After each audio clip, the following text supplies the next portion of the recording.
Jumpa lagi bersama saya TOTOK. Ayo sinau bareng. Tetap kita lanjutkan SA 700 ya.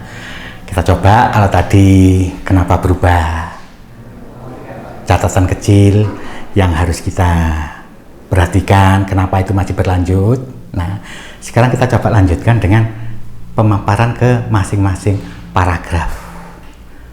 Bukan bermaksud apa, hanya mencari substansi. Apakah memang transparansi LAI itu nanti kita akan dapatkan. Kenapa?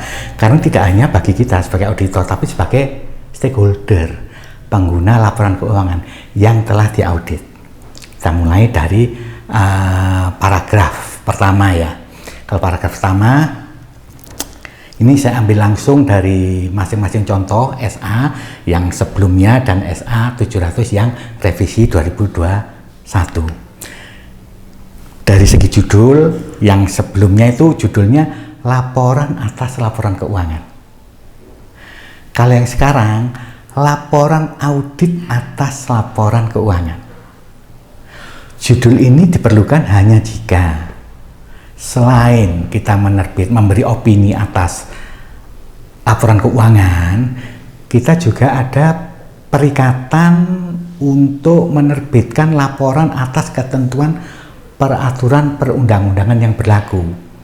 Kalau tidak ada paragraf laporan atas ketentuan peraturan perundang-undangan lain, maka subjudul laporan audit atas laporan keuangan dihilangkan, tidak perlu judul lagi. Nah, setelah ada judul, kemudian paragraf pertama, opini. Kalau yang sebelumnya SA 700 tidak ada judul, hanya paragraf pengantar. Kami telah mengaudit laporan keuangan PT ABC terlampir yang terdiri dari laporan posisi keuangan tanggal 31 Desember 2014 serta laporan laba rugi bla bla bla. Sama, yang sekarang juga gitu, tapi lebih spesifik. Kami telah mengaudit laporan keuangan PT ABC. Tanda ganti perusahaan yang terdiri dari laporan posisi keuangan tanggal 31 Desember 2000X1 dan unsur laporan keuangan lainnya. Hanya di sini per tahun pertengahan kemarin itu ada sedikit koreksi wording karena ada perubahan di PSAK 1 dari sebelumnya, termasuk ikhtisar kebijakan akuntansi signifikan diganti informasi kebijakan akuntansi material. Jadi walaupun belum lama, yang namanya redaksi LAI itu dinamis, tergantung kebutuhan. Makanya jangan pernah berhenti. Ayo sinau bareng, ayo sinau maneh. Kalau yang lama, opini itu di poin ke-7 yang tadi saya sampaikan. Yang ditekankan adalah latar belakangnya. Kalau yang revisi, yang ditekankan adalah opini atas laporan keuangan yang telah kita audit. Itu apa? Poinnya di sana. Jadi sejak awal pengguna itu sudah diarahkan, opininya seperti apa. Itu pun harus tetap diperhatikan, terutama dalam kondisi opininya itu dengan modifikasian. Kemudian basis opini, mau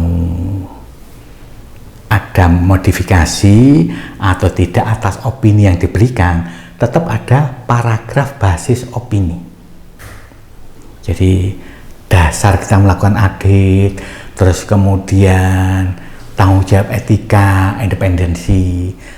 Sebaliknya kalau yang sebelumnya itu basis opini hanya untuk opini modifikasian. Kalau tidak ada modifikasian atas opini, maka tidak ada paragraf basis opini.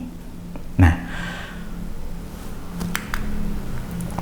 untuk paragraf mengenai ketidakpastian material yang terkait dengan kelangsungan usaha itu harus dicantumkan segera setelah basis opini dalam kondisi opininya clear tanpa modifikasian, tapi tetap menjadi hal yang harus dikomunikasikan oleh auditor Karena nanti di tanggung jawab manajemen itu juga ada statement dari pihak manajemen mengenai kelangsungan usaha.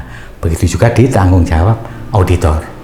Jadi yang paragraf ketidakpastian material yang terkait dengan kelangsungan usaha harus dicantumkan dalam paragraf tersendiri.